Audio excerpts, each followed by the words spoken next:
Hey, Humo Soldiers. I'd like to thank everybody who read issue 1 of Misanthropology e-magazine. As many of you are aware, issue 2 has been released.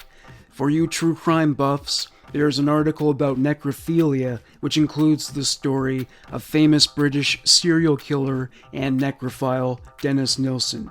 Bon appetit! Speaking of the British, the 1980s era children's pop act, the Mini Pops, are featured as an article. The Mini Pops featured little girls wearing mini skirts and putty knife makeup, so it was a little sleazy. Oh, and for those of you who are not aware of my little viral moment, I shot some footage on public transit one day of a woman shaving her pubes. The video has become quite notorious, and I detail the story in this issue, which includes the reaction from actor and comedian Michael Rappaport. Due to his TikTok duet, the video has been seen by over 51,000 people from his account alone. Rappaport was not as amused as I was. Nah, see, people say if you see something, say something. Say something! This is not acceptable! There are other articles about the immoral, the illegal, and the downright weird events and phenomena that only the human race in its dubious glory has to offer.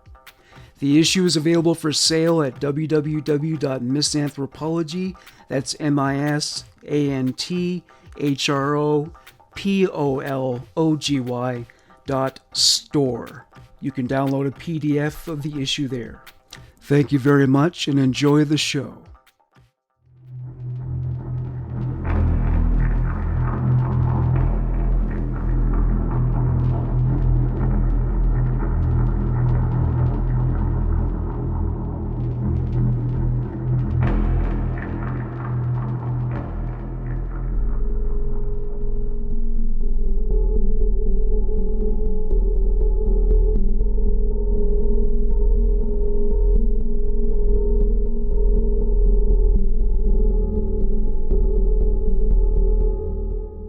Welcome to Human Monsters.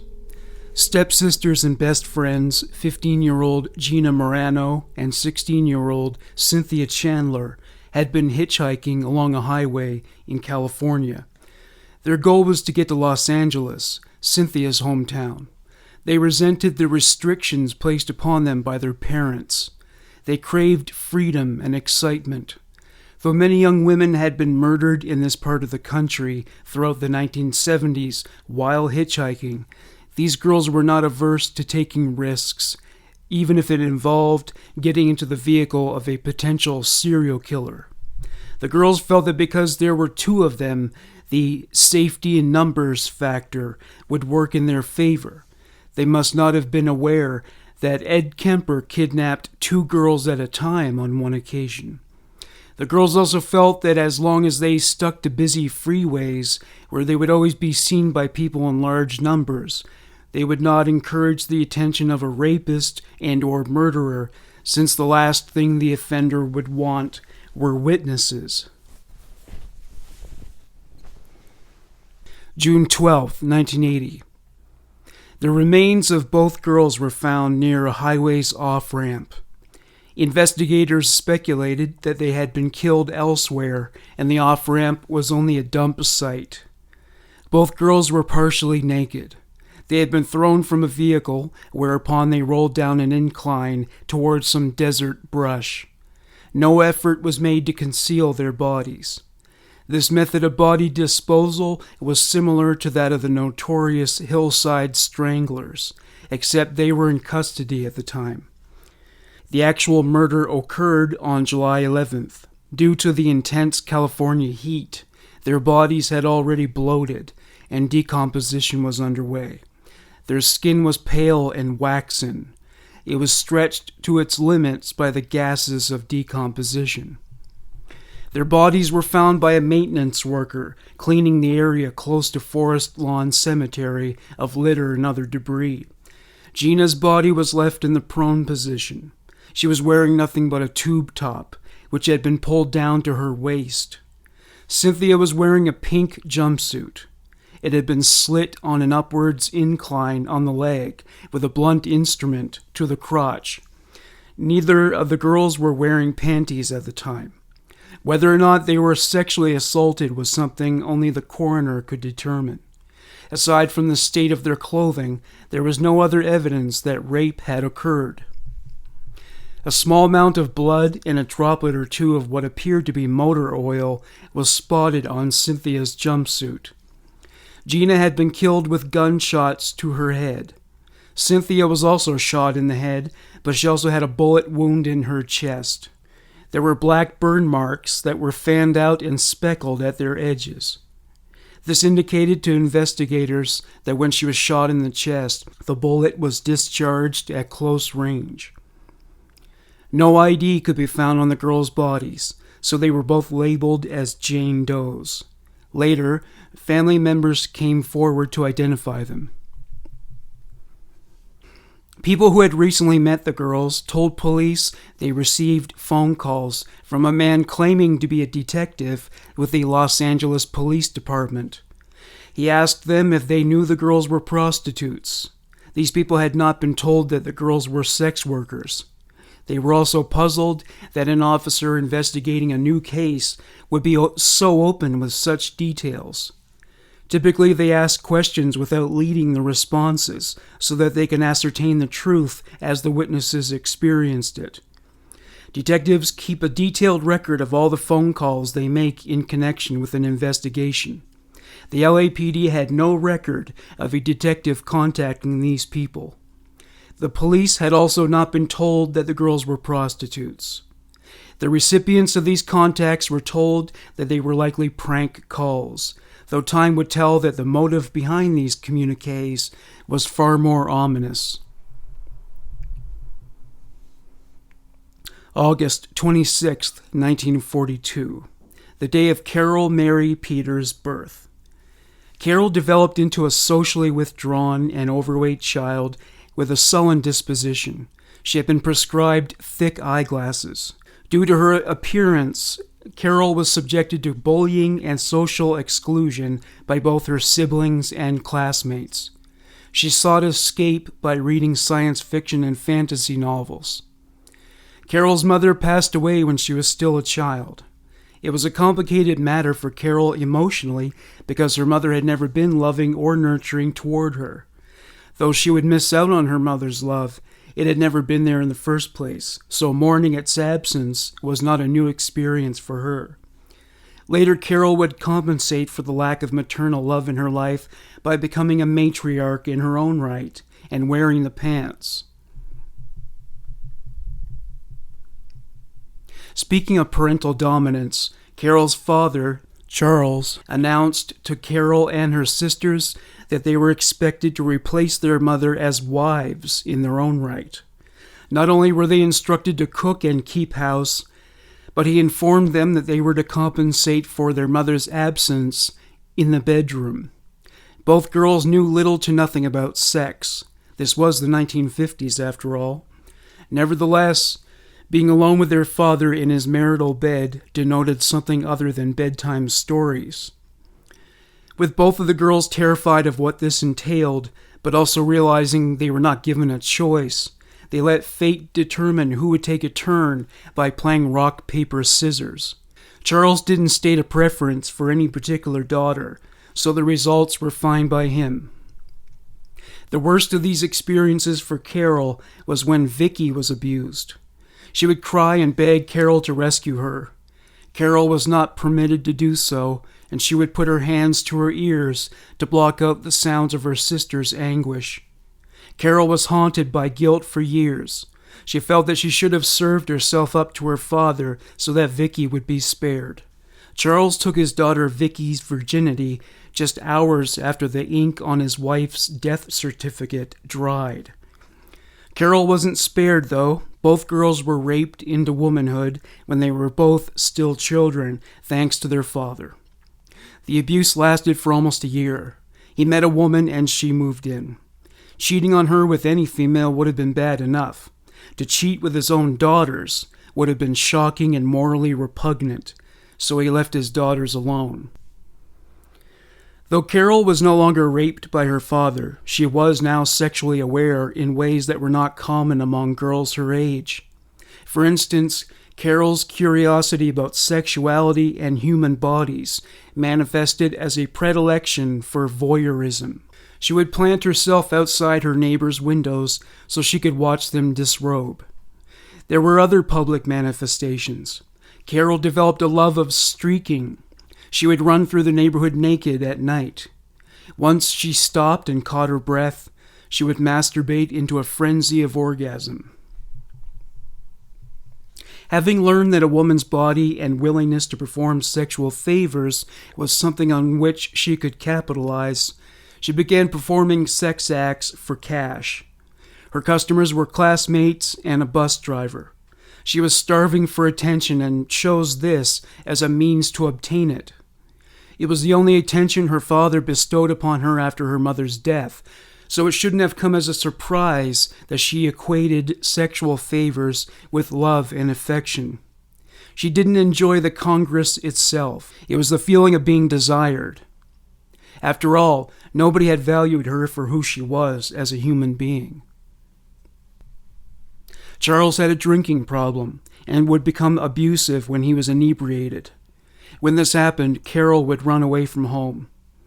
One evening when she returned, she was surprised to find that the house was otherwise devoid of the presence of human beings. She saw something on the floor. It was the case her father used to store his shotgun. With her poor eyesight, Carol still noticed that the curtains in the living room were torn.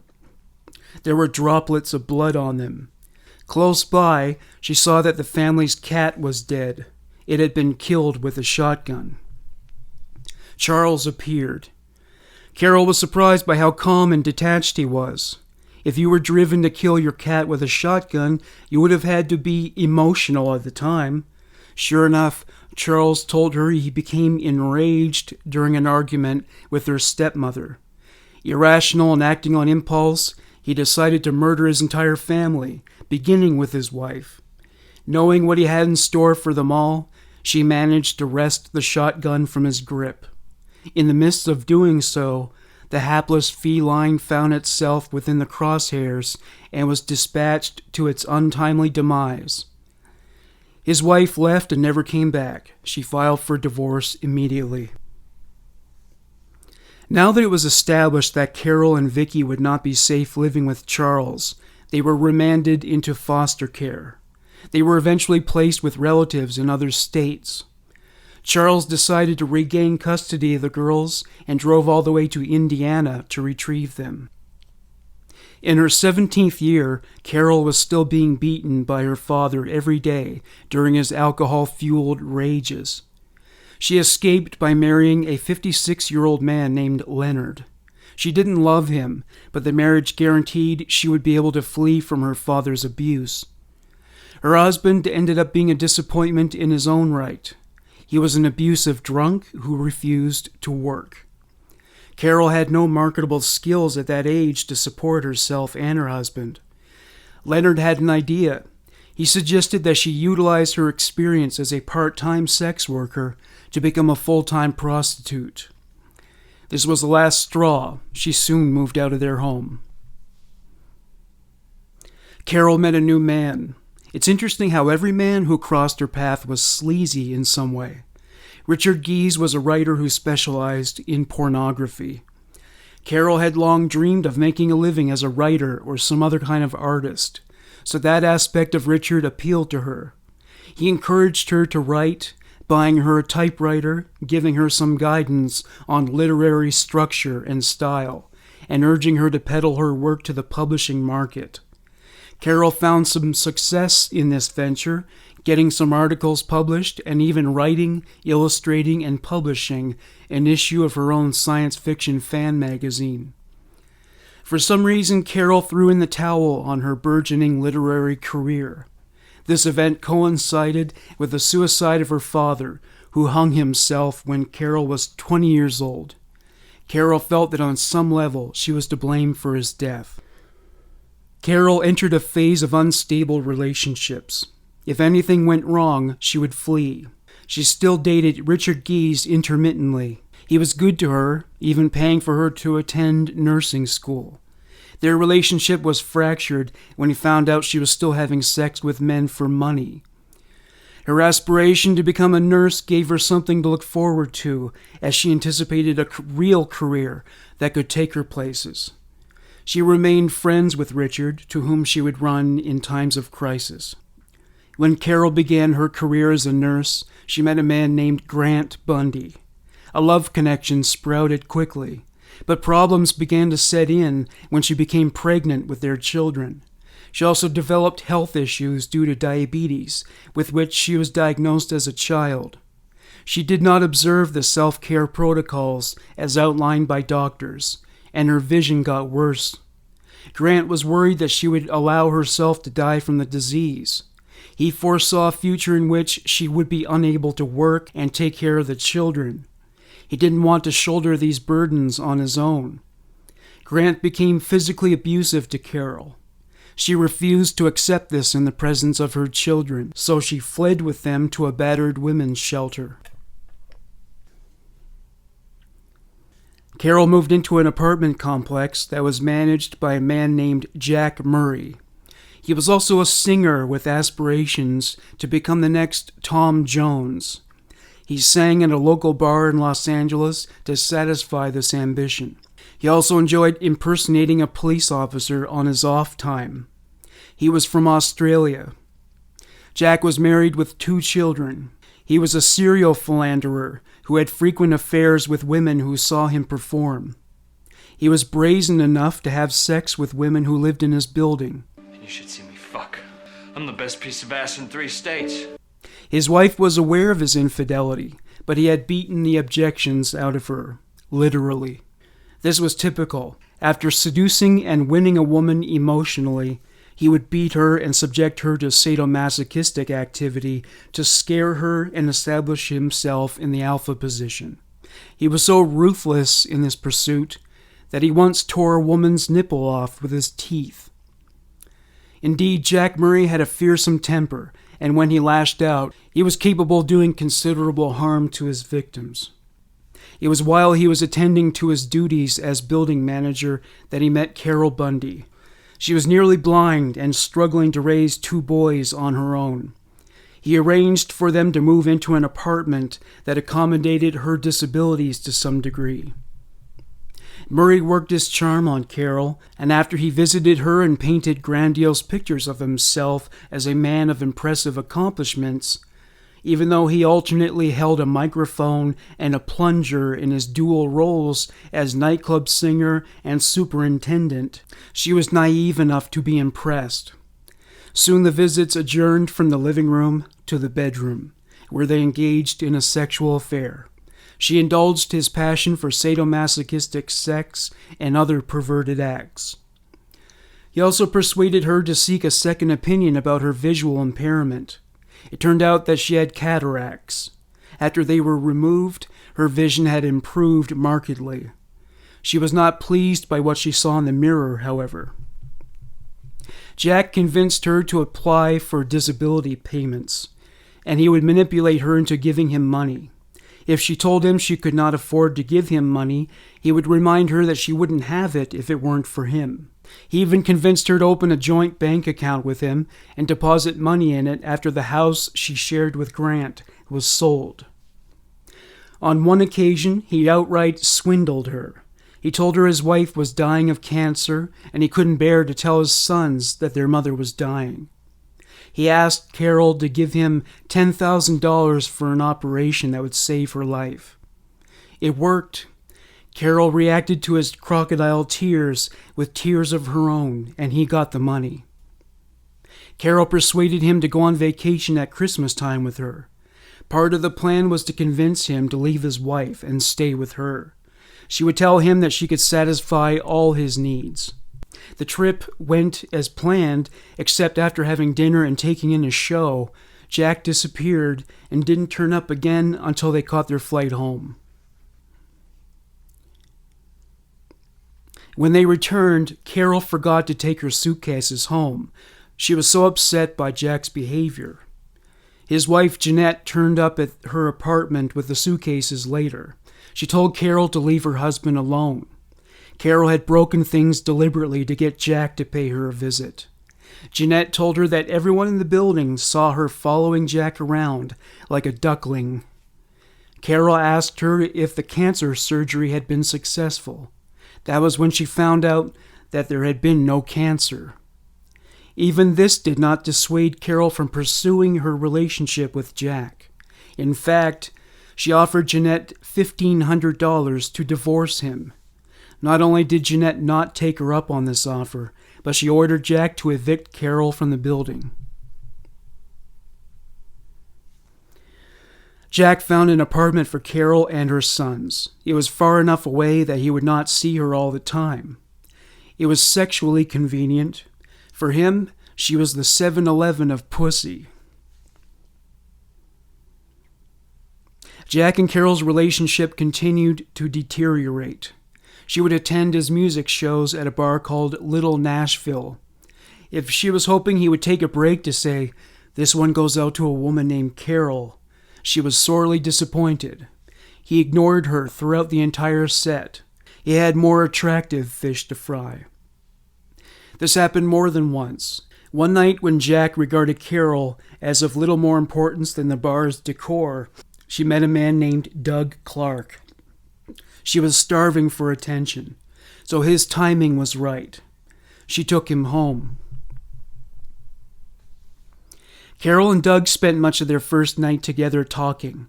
Doug spun a yarn about a cruel landlady who targeted him for abuse.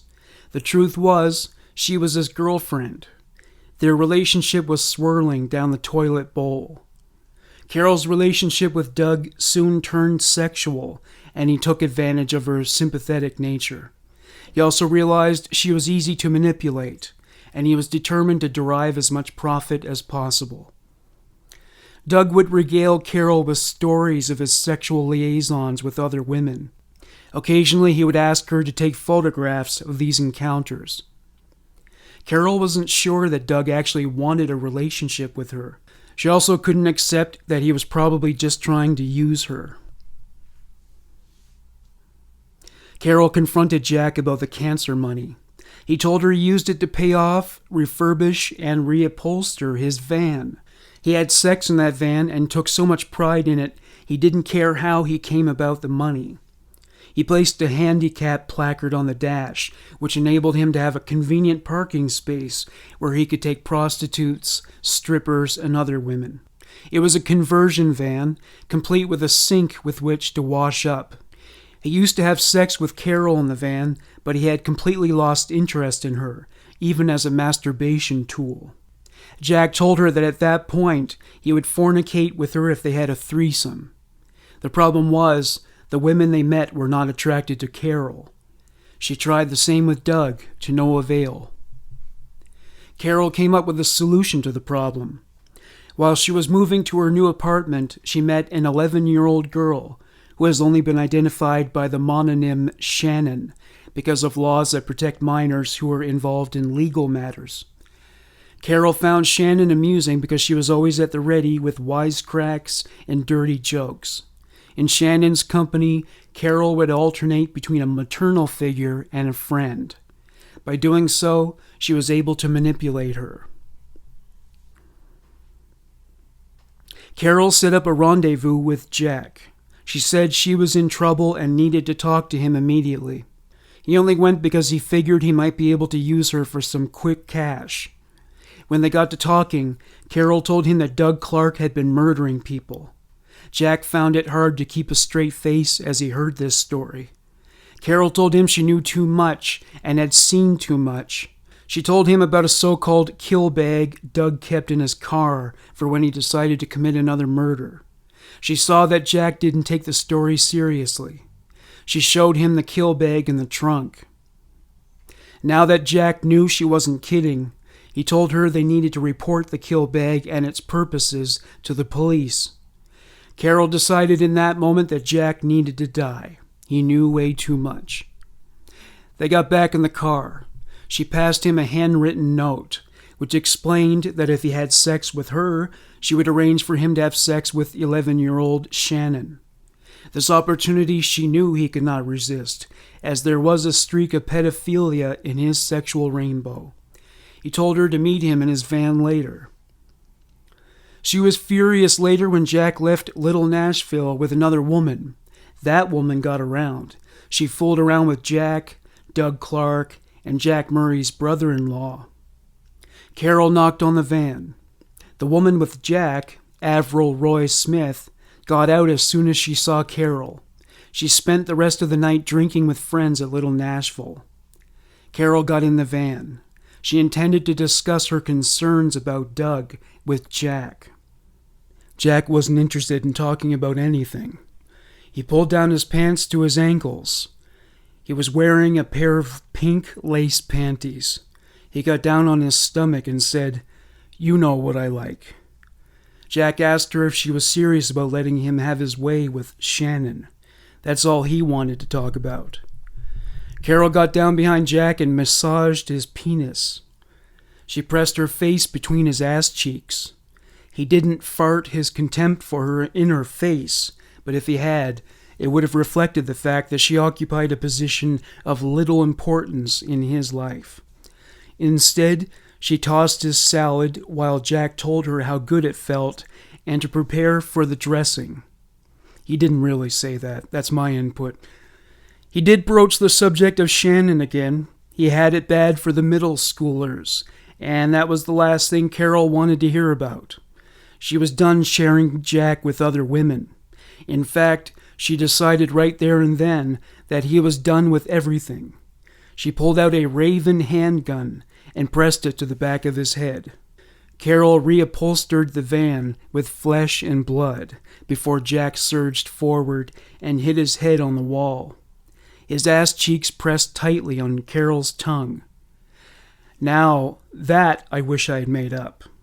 Jack began to gurgle. Convinced her work was incomplete, Carol shot him in the head again. The death rattle continued. Carol pulled a knife from the waistband of her pants.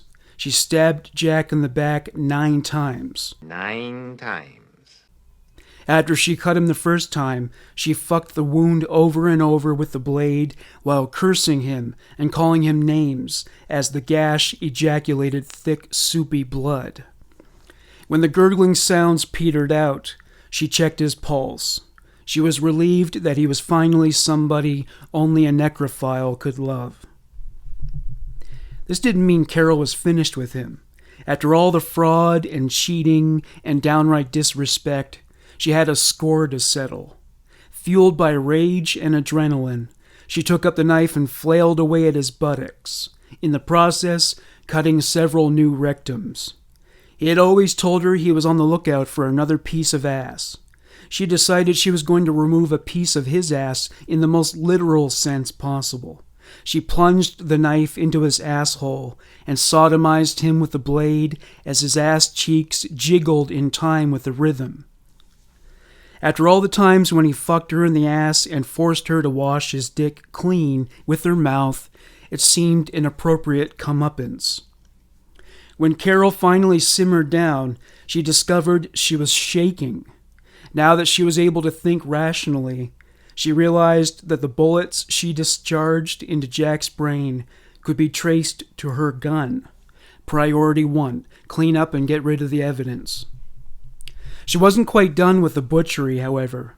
She grabbed Jack's hair and pushed the knife into the back of his neck. This move bifurcated his spinal column.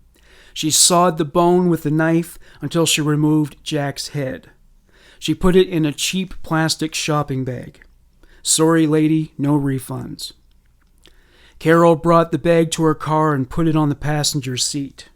After getting shot in the head with a gun, Jack got to ride shotgun one last time. Later that night, about 3 a.m., Carol called Doug's apartment. He was with a woman. Carol struggled to tell him amid hysterical laughter what she had done. She must have left out the part about shooting Jack in the head and lopping his head off, for she warned Doug that she felt she should tell him because Jack would likely go to the police. Doug told her to shut up and get to his apartment ASAP. Carol arrived at Doug's building only to find an ambulance parked out front. Doug's girlfriend had had a seizure. Carol asked the paramedics if she could help, since she was a nurse. She looked crazy, like someone you would see babbling to themselves on Skid Row, so they told her they had everything under control.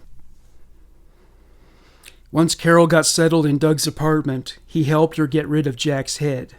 She suggested they leave it by a fence post. She thought it would be hilarious if somebody found it and vomited like a rookie cop. Doug pulled up to a garbage can and told Carol to put the head inside. She was disappointed at how anticlimactic this was, but she complied. 4 days later, the police received a call about a parked van from which an intensely putrid stench was befouling the air. The police recognized the smell of decomposing bodies. After taking a look at Jack's headless corpse, they found another important item they submitted as evidence: a bullet casing. So if you don't want to do time for decapitation, you'd better not just go around telling people that you cut your ex-boyfriend's head off. Ultimately, Carol wasn't smart enough to establish that level of discretion. Her co-workers began to call police and report that Carol told them she had been killing women with her lover. Even Carol herself made similar calls. If you're going to be a violent criminal, you should really think these things through. Carol tore her apartment apart, looking for evidence that would put her and Doug in the can for years, perhaps for the rest of their lives. Speaking of Doug, he dubbed himself the King of One-Night Stands. He didn't cut a very appealing profile physically, so he became a wizard of words to overcome a woman's capacity for common sense and accompany him to the boudoir. It's a good thing he figured that out, because considering the way he looked, he would have been more suitable as a candidate for competitive shitting than setting any kind of sexual record. Douglas Daniel Clark was born on March 10, 1948, in a nameless town in Pennsylvania that is in no hurry to acknowledge him as a citizen. He was a military brat. Doug was a mediocre student, to put it mildly. He would eventually become an intellectual scavenger of sorts, picking up a quote here, a random fact there. It was all used to impress women of inferior intellect. When Doug was a teenager, his twin appetites for alcohol and older women didn't lead to any threesomes with twins, but he did have some success with his female peers. Enough that a rumor spread throughout his school that he was fond of taking pictures during sex and would distribute to all male classmates who were incapable of saying no and keeping secrets. Doug would make a habit later on of targeting mature, dumpy-looking women who were overweight and so desperate to be loved that Doug was able to convince them that they didn't deserve better. In 1976, he married such a specimen. Her name was Beverly, and she was 3 years older, blonde, and overweight. She was low-hanging fruit, and Doug picked that branch clean. Reportedly, there was a real connection between them, but Doug wasn't willing to settle for monogamy when there were so many women out there who were prepared to settle for him. Beverly ended the relationship because Doug was unambitious and underperformed as a breadwinner. At his trial, Beverly testified on his behalf and made sure to emphasize that she didn't leave him for wearing women's underwear, engaging in wife swapping, and having threesomes. Doug mostly worked in menial jobs, but he was fortunate enough to get hired by the city as a steam plant trainee. So, for the time being, he wasn't completely worthless. He was eventually hired to work as a boiler operator at a Jergens plant in 1980. How appropriate that a compulsive masturbator and predator of unattractive women would make lotion for a living. Despite this job security, Doug wound up in dire financial straits. He spent much of his income on hookers and strippers. In general, he held on to money like it was his dick, but not with nearly as much respect. Unlike with his dick, he never put his money away. He would go to bars and find the saddest and loneliest women in the room so he could bilk them out of cash with his wicked landlady story. Using women for money or living arrangements was how he eked his way through life in those days. While he used them for money or for a place to sleep, he would do the same to other women. Carol Bundy let Doug move into her apartment shortly after Christmas 1979. She met him while Jack was singing Tom Jones cover songs. While he was singing What's New Pussycat to get pussy, Doug asked Carol to dance. When Carol invited Doug to her place, he interacted with her 2 sons. Carol was delighted to see that a man came along who demonstrated a willingness to be a father figure to the boys. When it was time for them to go to sleep, Doug went in to say goodbye to them. Doug moved in upon her invitation right away. He insisted on having a small cot to sleep on. He decided he would sleep with Carol in her bed if he couldn't find better options. There is no information about the size of his literal testicles, but it took some balls for him to ask Carol to sleep on the cot when he brought other women home. He sold her on it by telling her that only a queen-sized bed would accommodate the activities he dreamed of for the evening. In fact, he moved in and out of the apartment, depending on whether he had a relationship going with another woman. At one point, sex between Doug and Carol ended altogether. He took to referring to her as "step and fetch it," because she would do anything he asked of her. Even washing the skid marks out of his panties didn't convince him that Carol offered the best option as a partner. June 12, 1980. A few hours after the bodies of Gina Moreno and Cynthia Chandler were found, 2 more dead girls were discovered. Karen Jones, a prostitute, was found lying in the prone position next to a highway. Her hair was glued to her face with blood as the adhesive. Just hours later, the body of a naked woman was found close to a dumpster in the parking lot of a restaurant. She wasn't just devoid of clothing. Her head had been cut off. There was an enormous pool of blood surrounding her body. Her name was Exie Wilson, and she was a prostitute. A man named Jonathan Caravello spotted an object in his usual parking space. It was a small wooden treasure chest. He took a closer look, hoping it might be an item of considerable value. Upon closer inspection, he discovered the box was damaged. He assumed that if anything was inside, it was also likely in disrepair. He decided to open the box anyway. There was some discarded clothing on top. When he pulled the clothing aside, he was horrified by what it revealed: the head of a young woman. Caravello went into shock. He began gasping and dropped the head. He ran to the closest phone booth to contact the police. 1980 was the year when young women, most of them working as prostitutes, began to disappear and turn up murdered near the Sunset Strip in Los Angeles. The culprits, who had not yet been identified, were dubbed by the media as the Sunset Slasher, the Sunset Slayer, and the Sunset Murderer. 17-year-old Marnette Comer worked the Sunset Strip as a call girl. She became a sex worker after running away from home. Marnette serviced her last John one evening, but it wasn't because she resigned from prostitution. Weeks later, 2 hikers discovered a filthy old mattress in the Hollywood Hills. A body was protruding from underneath the mattress. The body had been left out in the elements so long, its gender was unclear. The skin was leathery to the point where it had essentially become mummified.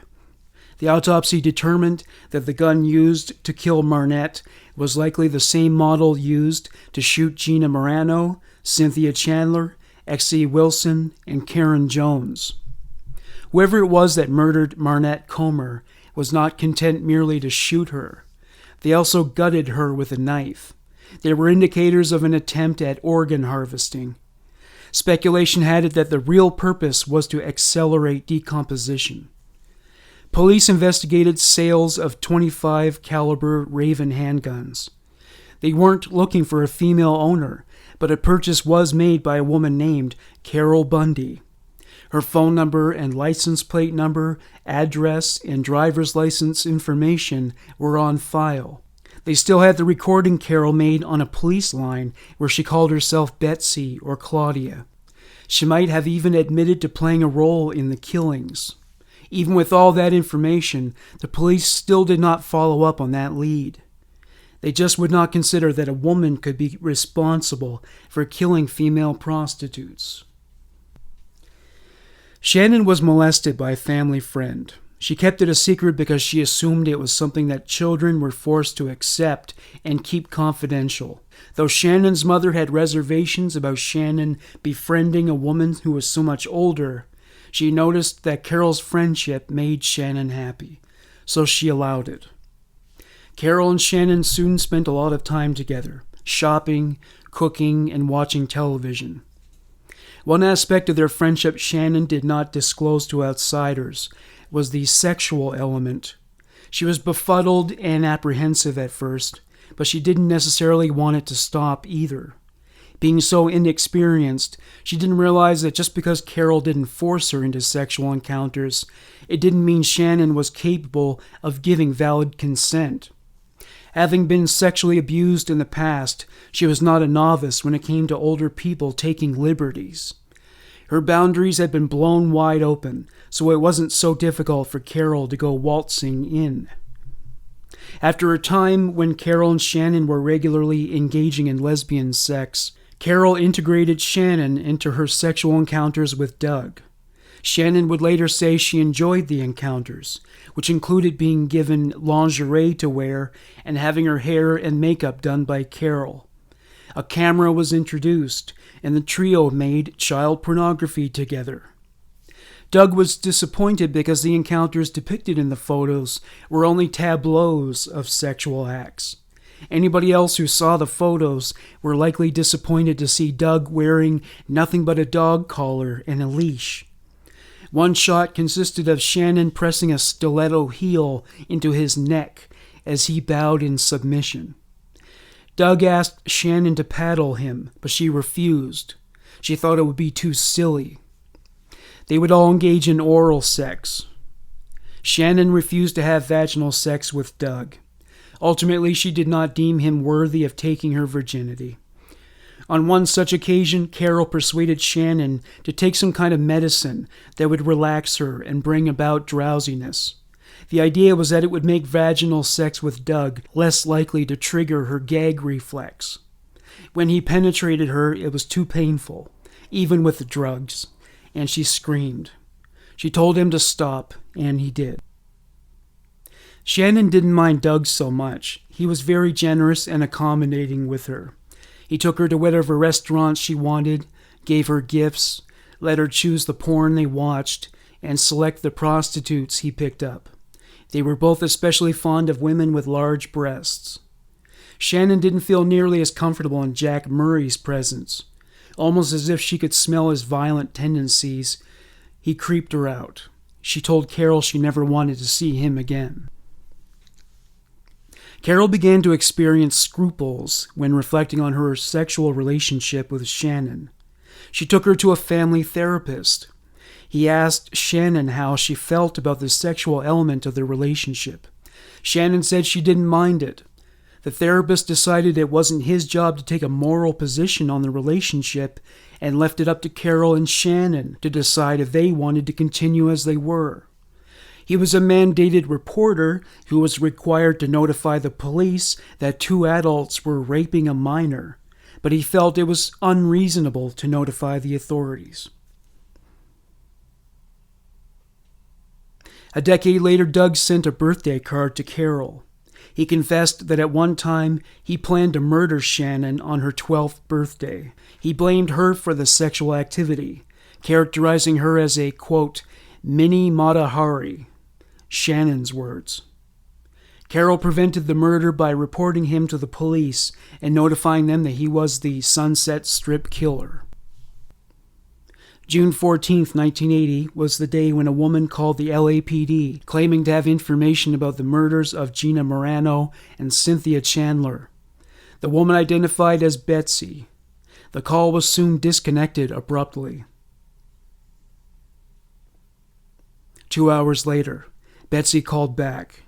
She claimed that she feared for her life because the killer might decide to put her on a slab. Betsy sounded nervous. The officers listening to the call wondered if she might have just been mentally ill. Nevertheless, it behooved the officers to take a statement. She gave such outlandish information on the boyfriend, they took her report with a grain of salt. Toward the end of July, Carol's mental health was unraveling. Her behavior disturbed her coworkers so much, they distanced themselves from her. She called up Richard Gies and told him that Doug was the Sunset Strip slayer. She told him she was worried he would kill her next, since she had so much inside information. Richard told her to leave Doug. She told him she couldn't because only she could stop him from killing. After hanging up, she called him back and told him it was all a ruse, that it was a story she was outlining, and she wanted to test its plausibility on an audience. Richard didn't buy it, but he kept it to himself. Carol couldn't bring herself to tell Doug how she felt about the situation, so she left a note for him. She declared her intention to commit suicide because she couldn't live without him and with the remorse she felt about the murders. She left it out in the open for him to find. Carol went to her car and got in. This was where she planned to commit a Kurt Cobain. Carol's plan was to overdose on insulin. Being a diabetic, it was always available to her. She injected herself with 1,250 milligrams of insulin and offset it with 100 milligrams of Librium. Carol soon became drowsy. Carol was no genius on the best of days, but the Librium made it impossible for her to think. She was so out of it, she thought she was driving somewhere. She passed out. When she woke, she was surrounded by pandemonium, sirens, flashing lights, strangers, all speaking loudly and anxious about the situation. It turned out she drove 2 blocks to the parking lot of her favorite restaurant. While still in her stupor, she called the hospital where she worked and told them she was in the process of killing herself and would not be able to report to work the following day. She said she hoped another nurse could cover for her. Her supervisor called her apartment and reached Doug Clark. He hadn't read the suicide note. While Carol was in recovery in hospital, Doug didn't visit her. One day at work, Carol declared her intention to walk off the job. She called Richard Gies and begged him to let her stay at his place. He told her he wasn't interested in being that close to her again. Feeling she hit a dead end, she decided there was nothing else to do but notify the police about her role in the murders. She told her supervisor that her boyfriend Jack was not a victim of an accident, but had been murdered. She also told him that her other boyfriend, Doug, committed the Sunset Strip murders. Her supervisor soon contacted the police and reported what she told him. After reporting Doug's homicidal activity, she called him at work and told him he was about to get arrested. She told him to take what money she had to her name and go on the lam. His response, "Get away from me, you crazy cunt." He didn't believe her and stayed exactly where he was. Carol went to her apartment to gather evidence. One item was a bullet Doug told Carol had been used to kill Gina Morano. Carol also packed a pair of panties Doug told her he stole from Gina. He gave Carol the bullet as a keepsake and kept the panties because they made him feel like a natural woman.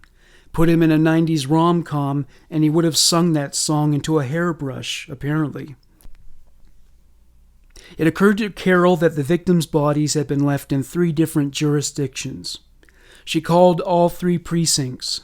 Their lines were busy, but an operator got her through to the northern precinct. When she spoke with a detective who had been investigating the case, she told him details she knew about the crimes and told him her boyfriend was responsible and that she was afraid of him. The detective asked her why she decided to go forward at that time. She said it was because she committed a murder on her own and her boyfriend was upset about it. She said their relationship deteriorated after she told him about the murder of her boyfriend. The detective said, "Do you feel bad about the murders?" She said, "The honest thing is, truthfully, It's fun to kill people, and if I was allowed to run loose, I'd probably do it again. I have to say, I know it's going to sound sick, it's going to sound psycho, and I really don't think I'm that psycho, but it's kind of fun. Like riding a roller coaster. Not the killing, not the action that someone died, because we did not kill them in a way that hurt them. She wouldn't give the detective Doug's name, claiming that he might kill her sons if she did. She proposed that they get together at her favorite restaurant and discuss the case and allegations there. Unbeknownst to her, 6 officers surrounded her apartment because they were informed by an officer that responded to her call from the hospital that she would likely be at home. Police showed up at the Juergens factory and took Doug into custody. He was taken to the apartment building where he lived with Carol. Meanwhile, Carol was flitting back and forth throughout her apartment, giving officers as much evidence relevant to the case as she could find. They were astounded that she was so open about it all. It was the reason Doug dubbed her Motor Mouth. At one point, she said, "Here, take this. It's a bullet from one of the murders. And these are panties some of the victims were wearing when they were killed." She brought them to a small room where Doug kept a filing cabinet. She opened it and gave them a photo album. It contained pictures of Shannon and Doug engaged in sexual activity. The police were trying to figure out if Carol was telling the truth or if she was an EDP, police speak for emotionally disturbed person. Either way, like with the scene of a traffic accident resplendent with entrails and blood, they couldn't look away. Throughout questioning, the investigators interviewing Doug Clark would broach the subject of necrophilia. Clark was especially tender when it came to this issue. Carol alleged that he was partial to that particular paraphilia. There was no evidence that he defiled the dead. Carol had only claimed it to be true. Carol and Doug were furiously engaged in the process of throwing the other under the bus. Carol's story changed like the wind. Most of the allegations she made about Doug could not be proven. Many of her claims were debunked during the autopsy. The photo album given to police by Carol was considered by the court to be inadmissible because the method by which it was obtained was a breach of Clark's privacy. Carol went into a private space that was confirmed as being Doug's since he owned the filing cabinet. Carol signed a plea agreement stipulating that in exchange for testifying against Doug, she would not receive the death penalty. She took the stand to do so. During the weeks leading up to the trial, she wrote letters to Doug while he was in prison. She encouraged him to do whatever he could to avoid prosecution, including lie about her role in the crimes. October 1982.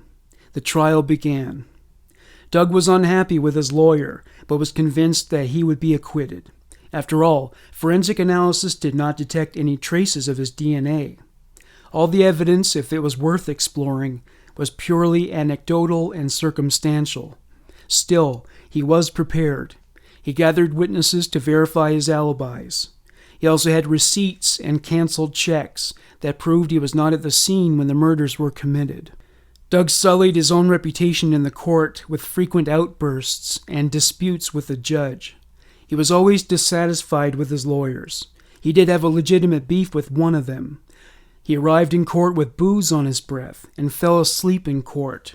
Even a bailiff remarked to the judge that the attorney in question reeked so much of liquor it was unpleasant to stand near him. He wanted to represent himself, which is always ill-advised, even if you are a lawyer. When the judge expressed this opinion to Doug, he was offended, interpreting it as a slur on his intelligence. Doug's strategy made little sense, but he figured that if he admitted to an act of child molestation, it would refocus the prosecution on a charge that would not incur the use of the death penalty. The prosecution were not able to charge him with that offense. The evidence was ruled as inadmissible, and it was completely unrelated to the murder charges. He never paid a price for sexually abusing Shannon. Doug continued to disrupt the proceedings with his tantrums and sarcastic remarks. At one point, the judge ordered a bailiff to place a leather gag over Doug's mouth. Doug was able to shout to the judge, "Fuck you!" It was muffled but clear. To quiet him for good that day, the bailiff placed a sanitary napkin over the gag. Doug Clark was analyzed by a psychiatrist.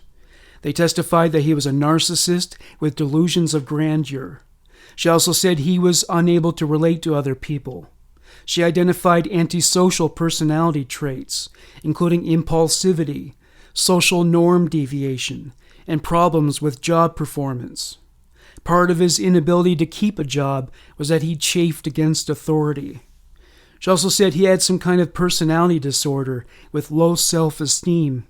He was also diagnosed with psychosexual disorder and paranoia.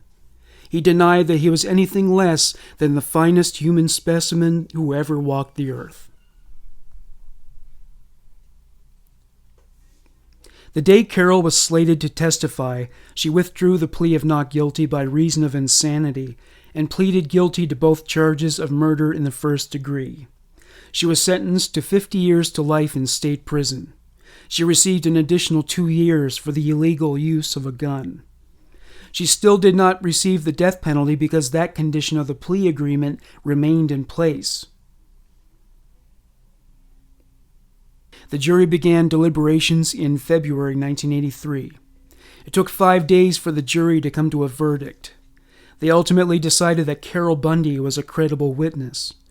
Doug was sentenced to the death penalty for all 6 counts of murder. Despite being responsible for Doug's prosecution, Carol continued to offer him moral support and encourage him to do all he could to get a release from prison. She was asked why she did this and said she still liked him, though she could not figure out why. December 9th, 2003. Carol Mary Bundy died due to cardiac illness, respiratory issues, and complications of diabetes. Her final years were exceedingly unpleasant. Diabetes led to a further decline in her vision until she was all but sightless. One of her fellow inmates said that because everybody knew Carol was blind, she was assaulted frequently, since she didn't know from which direction the blows were delivered and who the assailants were. To quote that inmate, "She lived in constant fear inside her dark world. I believe that was her own personal hell. She died in pain from the diabetic sores and was blind. It was what she deserved."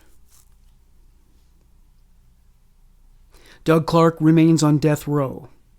This is an interview he gave a few years ago, and he is still in a fighting mood. I'm sick and tired of this bullshit with this lying bastard Gomez. Hello, how are you? Where, here? Oh, you gotta sign this silly form You can first. sit there and hear it to them. Yeah, we gotta chain everybody up. I want that camera as best as possible to avoid Gomez's little sick game having his shackles on. Okay. Yeah, they say that every time, too. We're not there. Okay, you put your own name here. And the media would be, what do you call yourselves? Mainline. Here, Chris. Here, Chris. Here, fill in this top shit. I'm Yeah, not I gonna can do sit here that. chained up and try to print that crap. Okay. I want it specifically clear. Gomez said, director's rules, SHU unit. That means segregated housing unit. Level 4. That's what I'm housed under. That's what Carol Bundy's housed under. She gets 12 interviews in a quarter without blinking an eye. She gets 6 hours. She gets out-counted. She gets to walk around out in the main line. Anything to make her look good. She's the government rat lion bitch. And here Gomez says, oh yeah, it's going to be fair and equal. You get 1.5 hours once every 3 months. That's real fair. Damn serial killer wannabe Gomez is what he is. British TVs?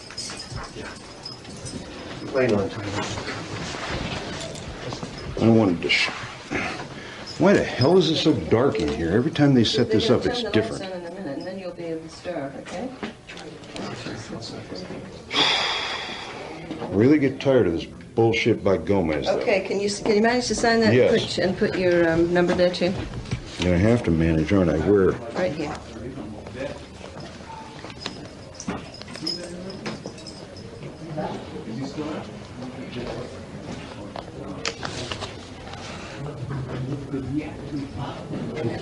All right. Okay. And they want you to print your name there. And then I'll sign it and it'll go in your file, okay? All right. Thank you.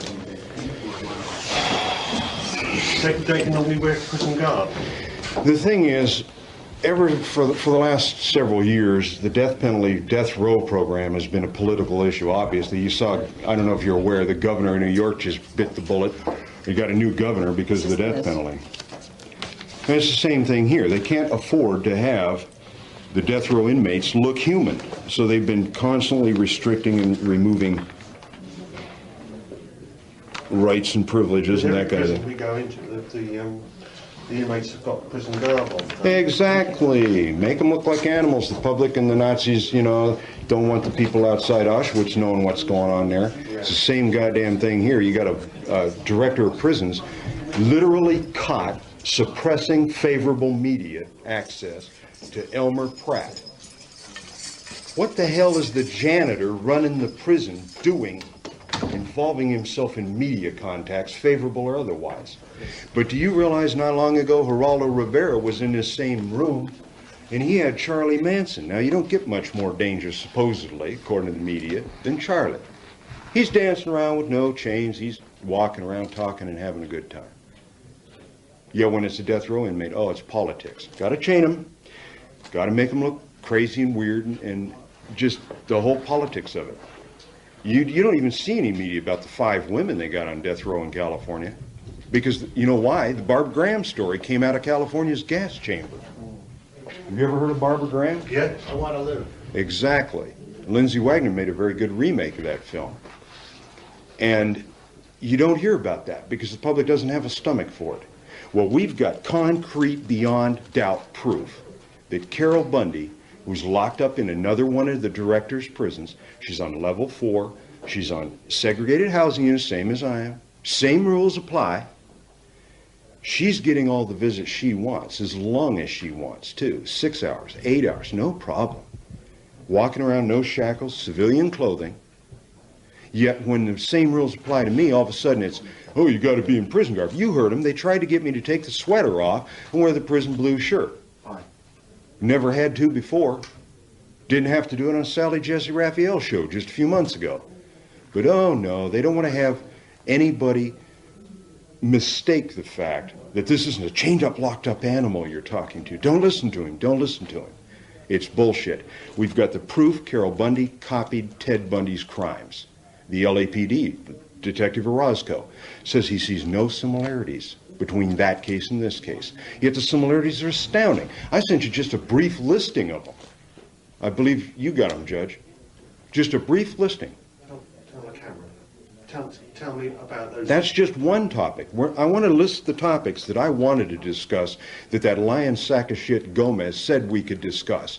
We would have time. We'll have equal access. We can have multiple visits if we want in a quarter because Carol Bundy's getting them under the same rules. Director rule. That's what it is. Yet I get 1.5 hour. She gets a dozen up to 6 hours long, telling the government side of the story. We need to cover the copycat of the Ted Bundy case by Carol Bundy, who was writing to the guy on death row. She idolized him, the dates of the murders, the style of the murders, the decapitation murder, where the head was left. Entire scripted case, right out of this book that I can't reach. Somebody trot up here and hand me that brief deal there. We have to discuss the lethal incompetence of Judge Lance Ito's wife. When we get into that, can I just ask you, remember that I want you to sort of more or less introduce yourself. And then get into I assume you're going to cut and paste. No, I mean, that's inevitable. That's what I mean. We need you to say, look, you know, I'm here on death row. Okay, I'm Douglas Clark. I've been on death row for 13 years, been involved in this case since Carol Bundy accused me of her crimes, which were a copycat of this book, since 1980, August 11th. I was 32 when I was arrested, a happy-go-lucky bachelor, chasing skirts in L.A., having a good time. I shared a condominium with a homicidal butch lesbian. She's a sadistic lesbian serial killer. It's not a novelty. There have been somewhere around 5 lesbian serial killers in the United States in the last 15 years. She's just one of them. She copycatted the Ted Bundy case. She killed her partner because they had had a falling out. We're not quite sure why, but on tape to a writer, Mark McNamara, she has stated that all of her reasons, prior stated reasons for killing Jack Murray, are false. She's taken the reason she killed him to her grave. We know the reason, we believe. The reason was they were out not only molesting a 11-year-old girl in his van, they admit all that, everybody knows that, but they were killing girls in that van. And if you've read the Head Press article, there's a 3-inch chunk of scalp with blonde hair attached found in the van. Okay, we know who killed these girls. Jack Murray and Carol Bundy killed these girls. She murdered him, she admits that, alone. She admits she decapitated him, stabbed him 26 times in the back or so, chopped off his head and took his head away. Oh, and slashed off his buttocks for good measure. She committed this crime while she shot him the first time. First of 2 shots, she says. Well, she had her tongue in his anus. It's called analingus. These two claim, she claims these two had no relationship after January of 1980. Claims I was her lover after January of 1980. But we have her and the 11-year-old girl who testified about it in his van having 3-way sex in August 1st and 2nd. We have Carol with her tongue in his anus and shooting him in the head and cutting his head off August 4th. Yet they're not even related. They're no relationship, no friendship. We have letters from her that the widow gave up to the police saying she wanted him to be her lord and master. Well, come time when they're not getting along, for whatever reason it was, she whacked him in the same van they murdered the girls, most of the girls in. Some of the girls were killed in her cars as well. Blood evidence proved that. She could not testify or gain a deal for her life back when she was caught for his murder by testifying against him. You cannot in America testify against a dead man. It just doesn't work. So she was caught for his murder, and that's an interesting sidebar we have to get into. I was at home, and everybody admits it, the DA admits it, everybody admits it. I was at home in my bed. A go-go girl was in Carol's bed that was staying at the condo at the time. The go-go girl had an epileptic seizure in the middle of the night. Woke up, bit her tongue, blood running down her face. I woke up and called the paramedics. The paramedics in America bring the cops with them. The cops show up. Carol isn't around. Nobody knows where Carol is. There was my accidental alibi for the murder she was framing me for of Jack Murray himself.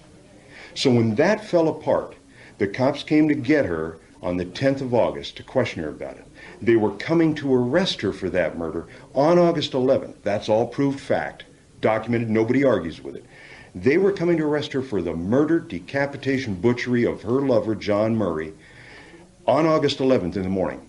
She beat him to the punch and confessed she was with Doug Clark, the serial murderer of the Sunset Slayer case. Carol Bundy's doing double life murder charges for murders she could not frame me for, Jack Murray's and Jane Doe 28 Kathy. The rest of the murders are all scripted right here in page 1 to 34 of this book by Bantam, a little cheap supermarket special that came out right after Ted Bundy was arrested. Wynn and Merrill are the authors. Carol wrote to us and told us to get this book. You'll find it very interesting. We have that letter. It's in court. We got the book. We read it. The dates are the same. June 1st. George Ann Hawkins, Brenda Ball, June 1st. Ted Bundy murders her. I don't have this stuff handy because it's all been tampered with by the goddamn mailroom here. But June 1st, Ted Bundy murders Brenda Ball. June 1st, Carol Bundy says Marnette Comer died. It was actually May 31st, the night of May 31st, it appears. She lied about the date to match the book. June 11th, the next murder in the book, Ted Bundy murders George Ann Hawkins. Next murder in this case, Carol says they tried to shoo away one girl that was standing with another girl to kill one. What half-wit killer drives up in broad daylight, noon on Sunset, she says, or whatever, shoos away a witness to the vehicle and the occupants of the car, picks up the other girl and kills her? You don't try to do that. The reason she tried to claim they were shooing away one girl and only wanted one murder on June 11th is because the book only called for one murder. But the next murder is a double murder. Does she say they tried to shoo away the second girl then? No. She claims they went to Hollywood, picked up X.E. Wilson, drove her all the way over the Hollywood Hills to Ventura, killed her, dropped off her body, decapitated it, took the head away, drove all the way back to Hollywood, over the hills on a 2-lane little road, drive all the way over to Hollywood again, pick up her friend, murder her, Karen Jones, drive her body all the way over to NBC Studios, Warner Brother lots around in there, drop her body off. Mind you, going further from Hollywood towards the Burbank apartment that Carol had rented. She drives all the way back to Hollywood again to hunt for a third girl, she said, but couldn't find her. Where do we find this story? Find it right in here.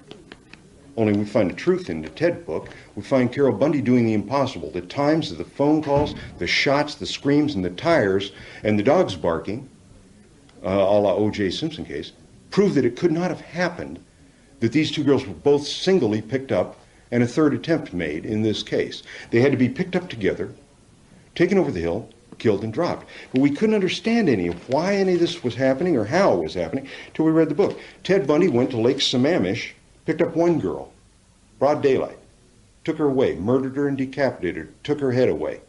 That's Janice Ott. It's either Ott or Naslund.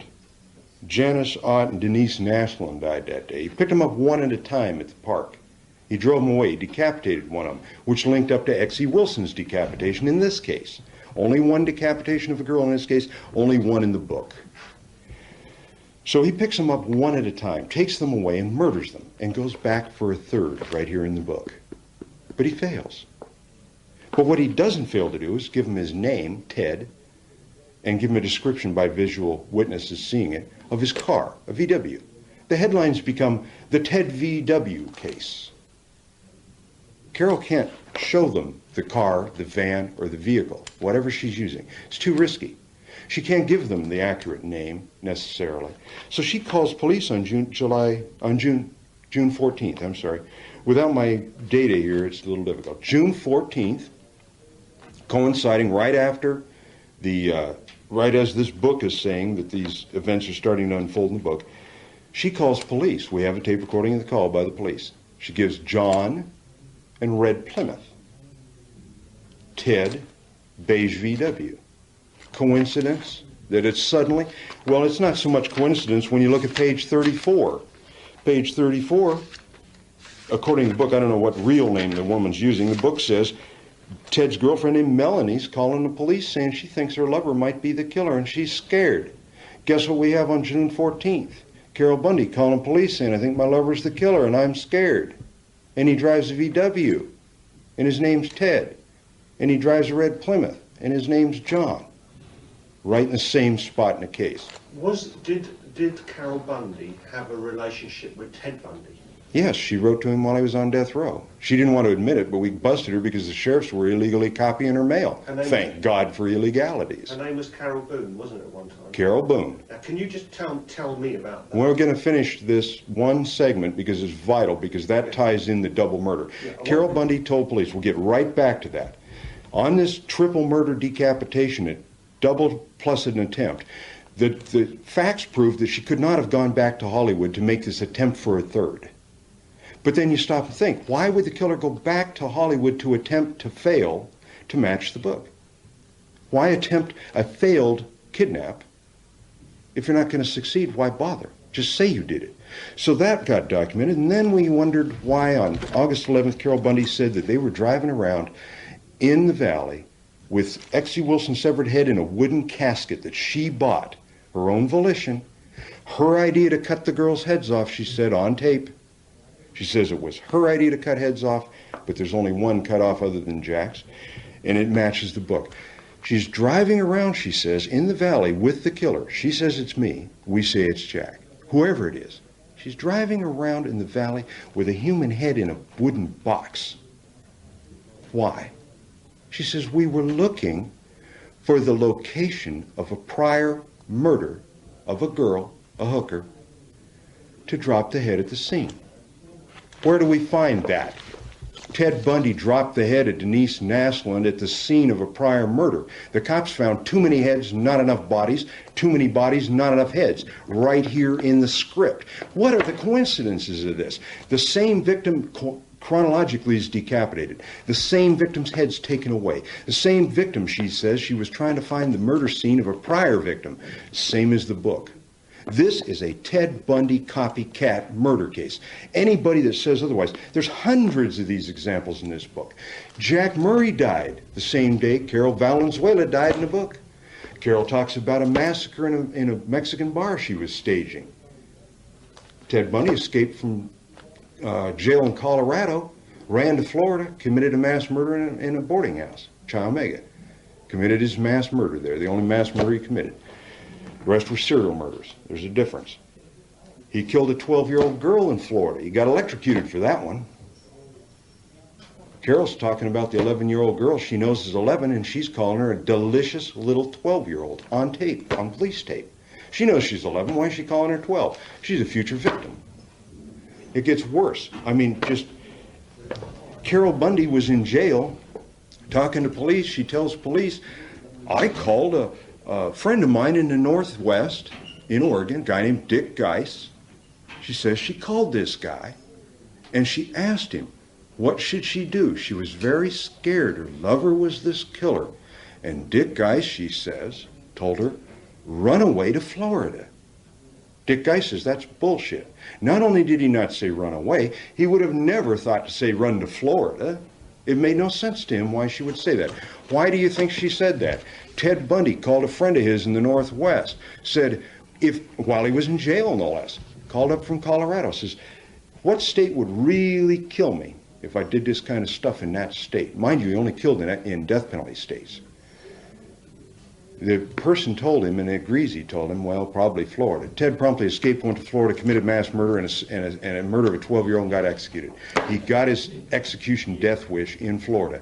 But Carol Bundy didn't call this guy and ask him that. He didn't tell her that. Why'd she say that? Why did she tell police this? On tape.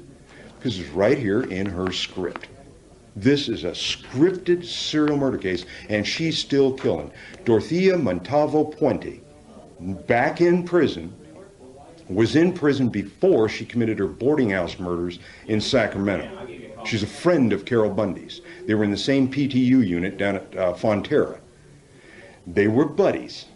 Carol Bundy's MO included using lidocaine that was found in her nightstand to inject and kill patients. It's a common drug that's been used by nurses to kill patients in serial murder cases around the country. 2 or 3 different cases. Tell me about Exie Wilson. Tell me what actually, because I mean you've been blamed for something here, yeah, which she's obviously done, Carol's done.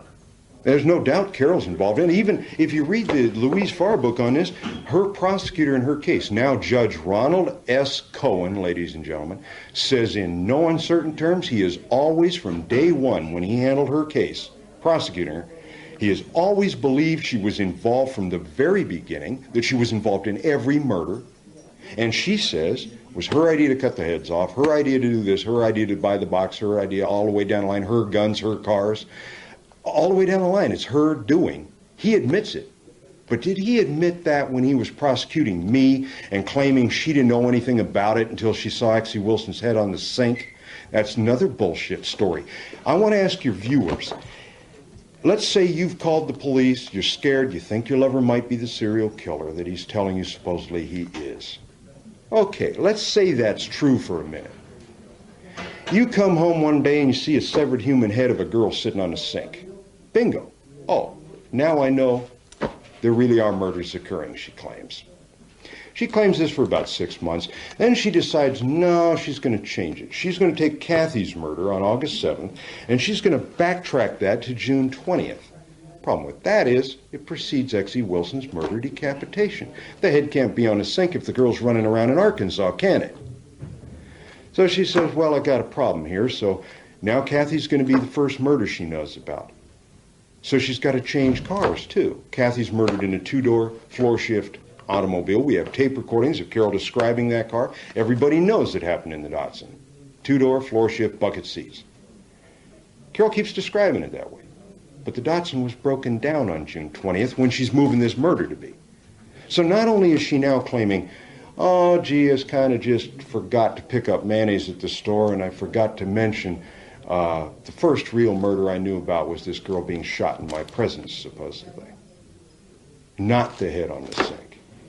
Just a little slip of memory, I guess. How did Yet she had to change cars because the Datsun's broken down. So now it happened in a bench seat, four-door, big station wagon with a column shift. How did she do it? Tell me what happened. Take me through. The reason I am shifting here, of- you want to know the bottom line reason I'm here? Because Peggy York, Lancito's wife, she's now a captain in the LAPD, murdered 5 people by her blatant incompetence. Her and 6 or 7 other downtown robbery homicide cops fucked this case up. Can I say fuck on TV? Not really. 'Cause we'll have Not to- really. Okay. Screwed this case up. Okay.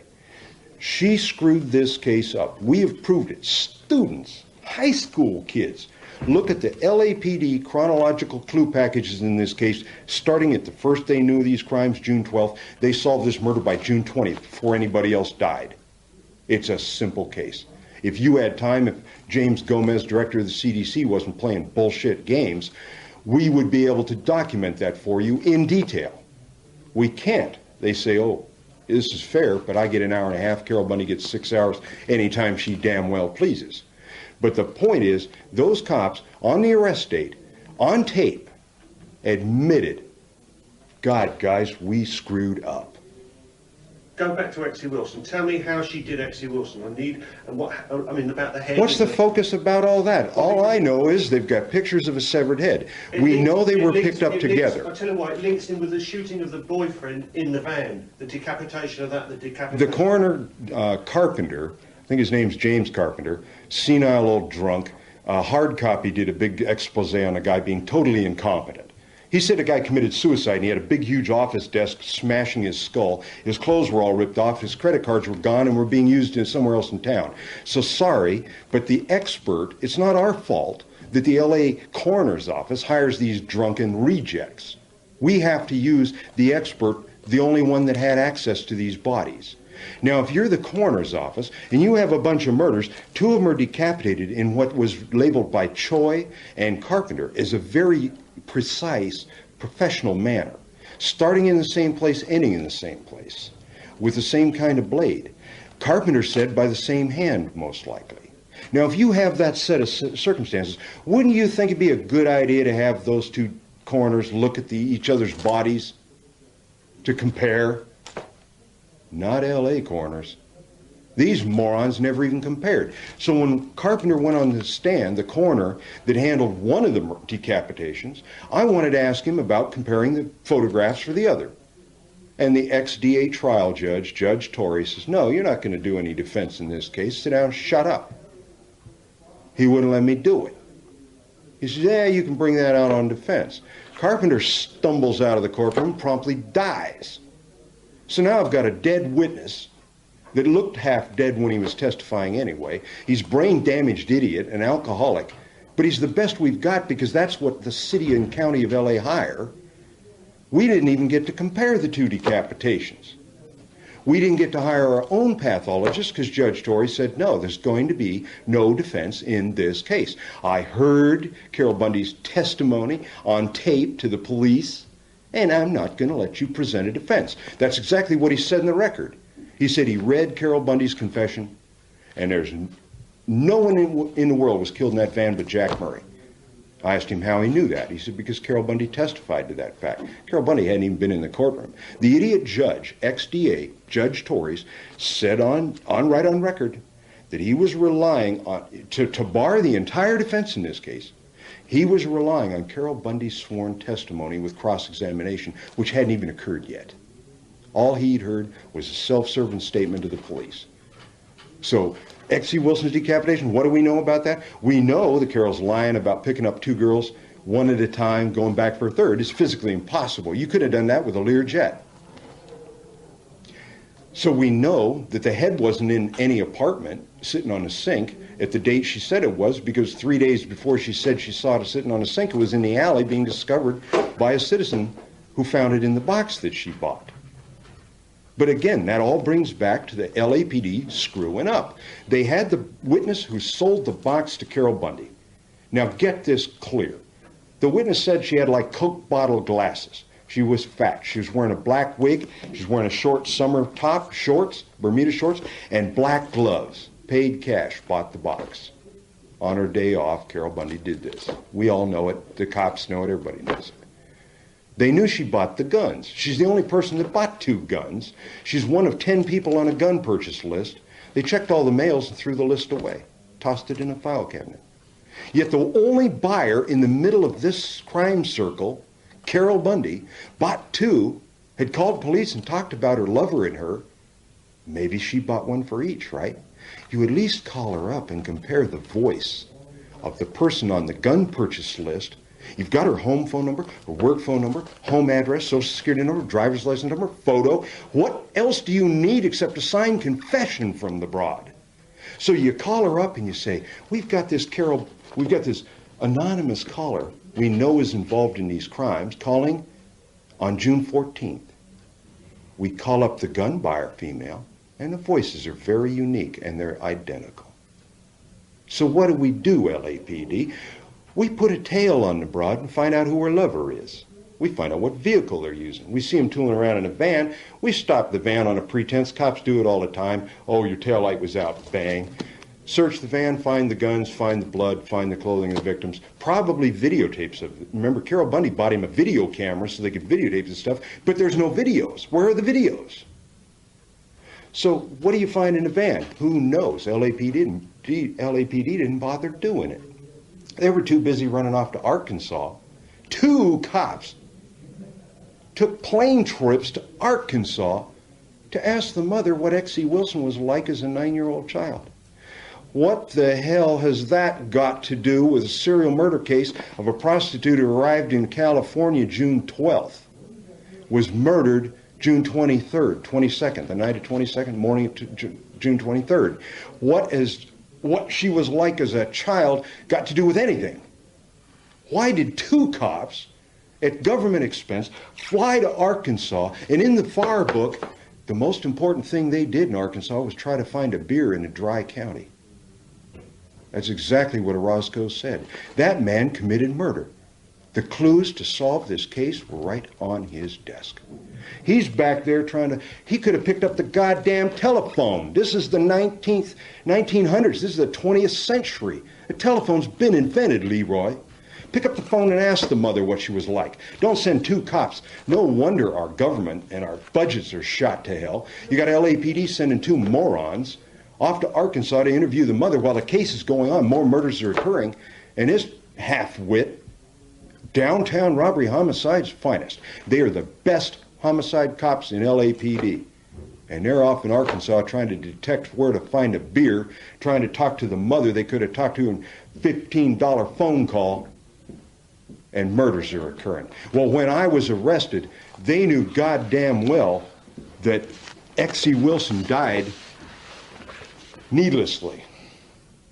They had the solution in file before she died. They owe Mrs. Zelma Amundsen, or Amons, Exie's mother, a big apology. They owe Karen Jones's mother a big apology. They murdered her daughter just as much as Carol Bundy did. The lethal incompetence in this case, and did they know they committed lethal incompetence? Yes, right on tape, similar to this, but audio. Gary Broda, detective, one of the elite, sergeant no less. He thought the interview with Carol was over. He assumed his buddies had turned off the tape recorder. They're chit-chatting while they're arranging for a female cop to take her away. She's joking with him. I'll give you the goddamn tape. LAPD won't give it to you. I'll bet you money on that. Why did Carol... Let me finish that quickly, or it's meaningless. I promise. Okay. From your opinion, why did Carol and the other guy, what were they getting out of these murders? Jack Murray's a noted Australian, came over here, sexual sadist. We've got a litany of women. He lured them into his van for sex, very charming and nice. But as soon as he was ready, he would turn them over and rape them anally. He bit a girl so bad on the back it left a scar. He damn near bit another woman's nipple off. He jammed a broken beer bottle into another woman's, not into her anus, into her hip. He is a noted sexual sadist. He brutalized his wife. He brutalized people. He was a thief. He was a child molester. And the LAPD says, well, he was a nice guy. He was in it for kicks. If you listen to the song Queen of Hearts by Juice Newton, she didn't write it. Queen of Hearts is one of Carol's favorite. And it talks about their relationship. It's hard to love him because she knows he's only in it for kicks. He's in it for sex kicks. He's a sadist. The Louise Farr book spelled it out. Yet nobody's ever asked, what about this guy in Australia? We know nothing. We don't even know if he was a draft dodger or in the equivalent of the CIA as an assassin, as he used to claim he was. He used to brag about being a killer. We don't know anything about him because nobody's ever done their job and checked. LAPD never checked. DA never checked. But this guy was in it for kicks. Carol Bundy is a actual multiple personality. There have been shrinks that have looked at her and noticed this. She's a sadistic, butch lesbian. She's a submissive to be Indian domination, all that, heterosexual. Two of her personalities. It just blew cops away. They don't hire cops that know anything about homosexuals in LA. They're so homophobic. Chief Gates used to rant in the newspapers how homosexuals are just these evil, perverted people, and he didn't want them in his department. But that also leads to a department that doesn't have a clue about the psychological makeup of a lesbian, especially an S&M lesbian. This woman's lesbianism goes back to the night her father raped her, started her out on his path when she was 11 years old. She said her father, the night her mother died, raped her. Her life history in that book, by far, is a VICAP. That's FBI talk. What is VICAP? Does anybody know, Judge? Can I just stop you there for 1 second?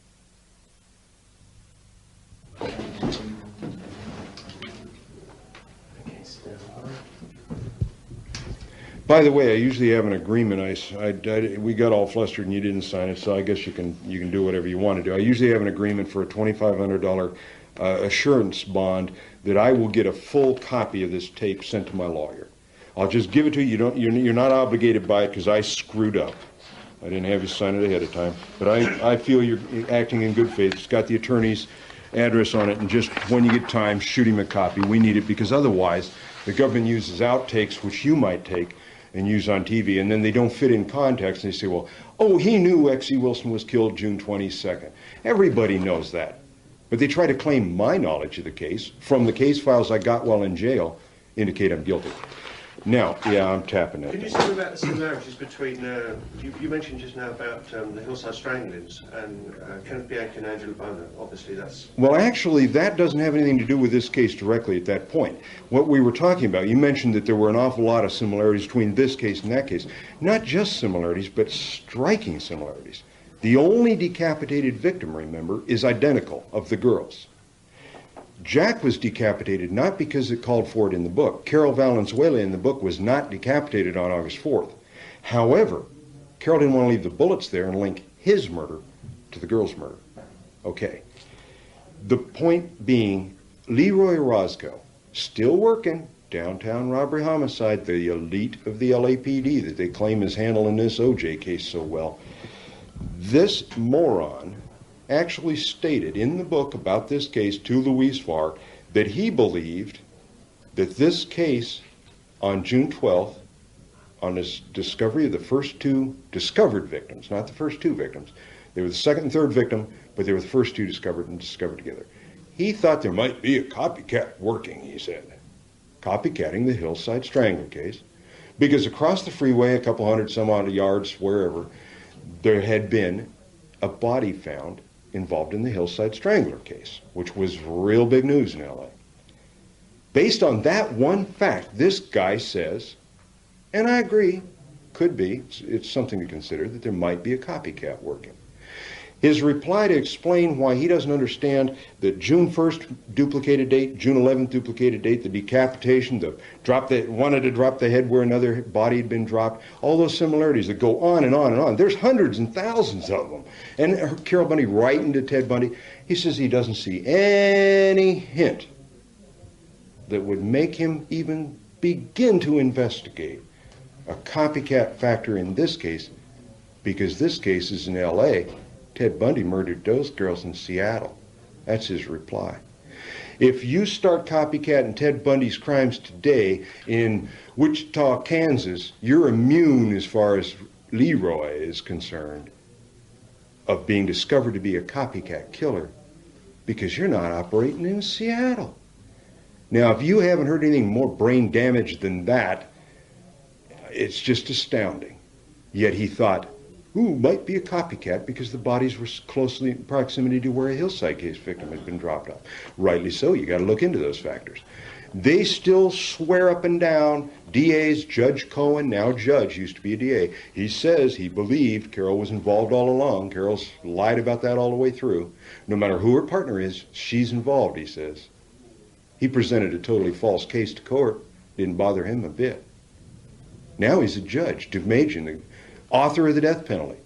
The guy who wrote it his entire career made that scumbag DA a judge. While we're on that, just to finish, Go ahead. Wrap this bit up. We can't begin to cover everything in depth in any detail. To wrap this up, you wrote a brilliant article in the Head Press magazine. I don't consider it brilliant. I dashed it off. I didn't even edit it. That's a fact. I didn't think it would get printed. I didn't write it for Head Press. You were very much on the side of Veronica Wallace-Compton in that article.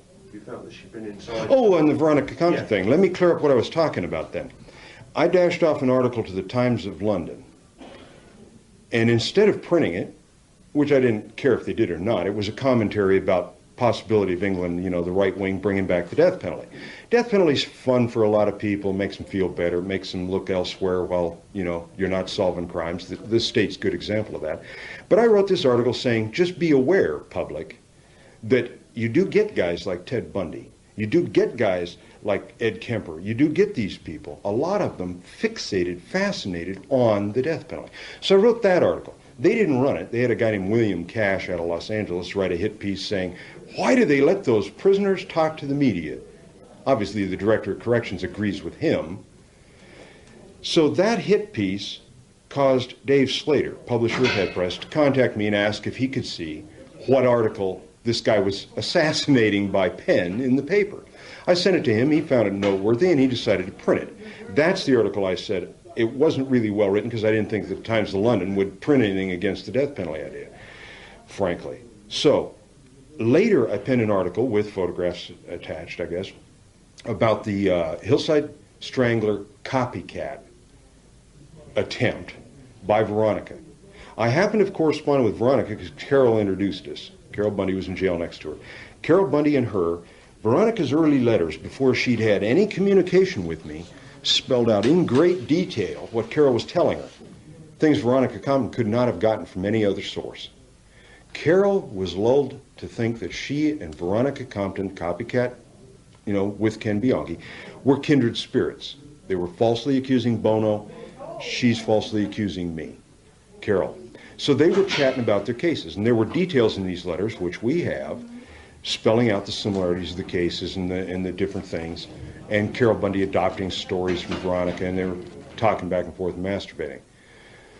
So this led to me writing to Veronica. I was pro per, trying to fight to get my case in court. I cannot, in America, you can buy witnesses. You can go out and buy all the lying witnesses you want if you work for the DA's office and the police department. That's no problem. If I want you to lie and say Judge Nam is a dope dealer, all I've got to do is have you in a vice. If I've got you facing prison time for anything, I'll get you to say anything, usually. And they had these rat cases lined up galore. That Carol's trying to get a deal, Veronica's trying to get a deal. They're writing to us, and I'm saying, how am I going to keep Veronica willing to come to court and face the wrath of the authorities? I can't give her her freedom. I'm not the government. I can't get her to tell the truth in court at great risk to herself. She did get screwed in that case. But she was facing great peril to ever getting out of prison. She's still in prison, I understand. Because if she testifies for the defense in a case, the government has the power just to say you're staying behind bars once they've got her there. So I can't buy witnesses like the government could, so I'm trying to keep her happy, and my attorney knew about it. He was handling the letters back and forth. She wanted to talk sex, we talked sex. She wanted to talk these daydreams about what she wanted to do when she gets out. And she told us still, though, she told us the truth about what Carol Bundy had been telling her. She had no other source for it. Well, later, we found out she was a totally incredible witness. She was lying her ass off in the Hillside case. Whether she's telling the truth now, it was pointless. You couldn't bring in an otherwise incredible witness to tell the truth, or the jury would suspect you were, sworn in perjury. But that's how that whole thing got involved. I wrote the article about Veronica because if you look at the facts in the Veronica Compton case, she supposedly walked into a motel room, in a nutshell, she walked into a motel room with a girl to do some cocaine. The girl's sweater gets off. after her hands are tied behind her back, pullover's taken off. Now my hands are shackled. Try to get this sweater off. You see my point? What's the girl's sweater doing off with her hands tied behind her back unless she's doing what Veronica was into? Bondage and domination, bisexual, a little bit dominant. That's what was going on in that room. And when Veronica started playing games with her a little rougher than she wanted to, she said stop. No charges were filed for weeks. Veronica went back to L.A. Then the LAPD got a hold of it and said, well, you were trying to kill this girl. The girl says she went in there dressed. Veronica said, reach behind you and feel my baby. She had a pad on pretending to be pregnant. Reach behind you and feel the baby. She grabbed her, tied her up, and then took her sweater off. That's a neat trick if you can do it. So the whole case is basically a bunch of bullshit. She was in a small town. Ken Bianchi had already murdered 2 girls there. There was no way a girlfriend of Ken Bianchi's is going to get a fair trial. She's still doing more time than most single-case murderers up there. She's done more time than most second-degree murderers at the time in Washington State. It's all political. I'm not for her. I'm not against her. She even denied meeting me, denied ever knowing that I was in jail. And we got, what, 1,000 pages of her screwball letters addressed to me in county jail with all the details of Carol and the case and everything else. So she's incredible. Now, I promised you I'll give you a shot at your complaint against the prison system. Screw the complaints against the prison system. Can I just ask you one thing? No. You're an innocent man, Doug. I mean, that's why I'm here. Gomez has a track record. Can I just ask you, what's it like? You tell me how you feel inside your mind and how you feel being treated like you are at the moment, shackled, pissed off. Have you ever been in the military? I was in the Royal Marines, yeah. Good. How about you, Judge? I was a ranger. You ever been in a foxhole under fire? Tell me what it's like to be... I'm telling you. You ever been in a foxhole under fire or anywhere? Right after the combat ended. Yeah, but you were in... I was there. You faced the potential of harm's way. And this, in a way, also ties into a deterrent effect of the death penalty topic. You're where you are. The military says go to Anchorage. The military sends you to Nome. The military sends you to the outreaches of India. Were you in... Oh, you're in American service. I'm sorry. I'm switching continents on you. You're in Royal Marines. Where you go, what you do, and your life expectancy is basically in the hands of others. You're going to do your best. And your buddies are going to do their best. And you're going to work as a unit and you do what you can. But basically that mortar shell coming in doesn't have eyes, ears, or an asshole. And it's going to kill whoever it lands on. That's where I am today. I've got a bad heart, no medical care for it. My eyes are going bad, my hair's falling out, my teeth got big gaps in them. I wasn't a bad-looking 32-year-old guy when I came into this. The stress can wreck you. But at the same time, the staff, the warden, and the director intentionally, lately, have been making things as miserable as they possibly can for all prisoners, in all states, in all prisons. Because the public's got this, let's stick those guys with a sharp stick in a cage, let's be meaner and meaner because they're down on crime, big fear frenzy. And what I've seen, honest to God, here in San Quentin, when I was in C-section, I saw them bring down a non-condemned man, shackled in leg irons. Took him out to the front gate, unshackled him, and threw him out. The guards were afraid of this guy, but they weren't afraid to, time's up, buddy, you're out. They threw him out the front gate, but they took the shackles off right out here. And he promptly went out and committed multiple murder in Oakland. Murdered 2 people in it. Because he'd been driven nuts. He was a non-violent prisoner when he first started into this bullshit. The American public wants flogging. They passed a flogging law back east. They want graffiti artists paddled. Yeah, right. I want to see the sheriff that's got the guts to paddle some of these big, buff, gang-banging Crips members, 17-year-old. Say, hey, bend over, black boy. I'm going to swat you with this stick. Yeah, right. I want to see the sheriff that's got the balls to do that. What's your sentence? What's Tell that? the camera what your sentence is. Oh, mine is 6 murder cases, capital sentences on each, 6 capital sentences. That's it. That's all it's pending right now. Yeah, they reversed that other bullshit case. Yeah, I want to ask you that question again, and I want you to say I've been sentenced to death in the gas chamber. What it is? Oh, okay. Discuss basically. I don't even think about that though. I mean, look. Okay, but I'll talk about the death penalty if you want, but I'm not going to do it in that stage of fashion. Go ahead. Go ahead. Make your intro. Directors told me to ask you. Make your intro. I just wanted to tell me what your sentences are, and that you've been sentenced to death in the gas chamber. That's what I want you to tell me. Okay. Well, the sentences actually are 6 sentences to the gas chamber or lethal injection, I guess now. They've changed that because They're concerned that the gas chamber might be cruel and unusual punishment. Maybe it is, maybe it isn't. But I find it kind of ironic that, any mortal man that's scared of his own immortality would dare pass a law like Dugmagian did and say, oh, we're going to have a death penalty.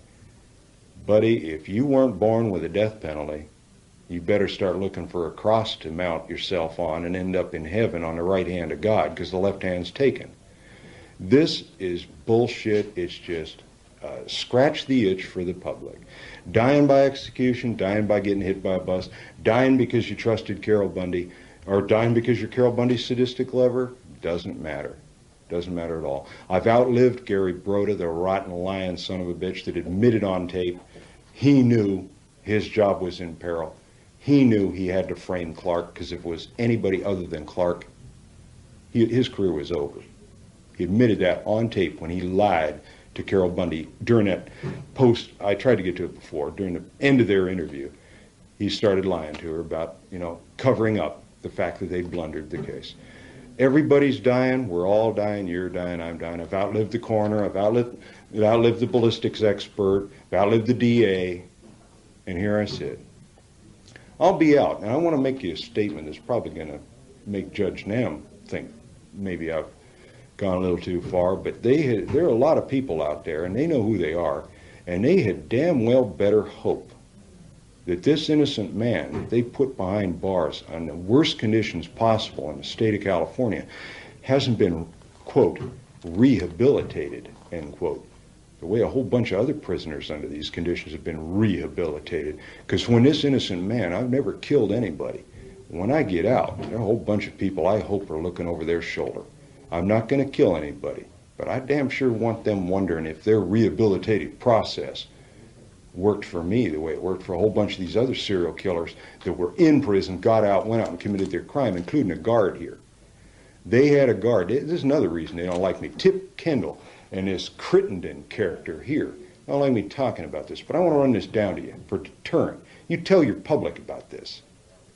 A guard in North Segregation Death Row called the Shelf, constantly coming over, hey Clark, hey Bittaker, hey Bonin, hey you, trying to talk to guys that were accused or guilty or not of serial murder, specifically murders of women usually. He left here one night after a graveyard shift on his last day of work. He's being transferred to prison at Susanville. In uniform with his name tag and his badge and his beard and his distinctive looks in his van, he drove downtown over here and picked up a hooker, pulled a knife on her, beat her, raped her, packed her up. Can't remember the name of the hill. Mount Tam, I think it was. He was taking her to kill her. He wasn't going to leave a witness with his name tag and his badge and ID. He was going to take her up there and kill her, just like the guys he guarded that he was so idolizing. And these scumbags, the Attorney General, the governor, the director, cut him a deal. He's out now. He's on the street. Why? They didn't want that dirty linen. And the proof that this doesn't deter, it even makes nutcases go off. Thank you for listening to Human Monsters. Bye for now.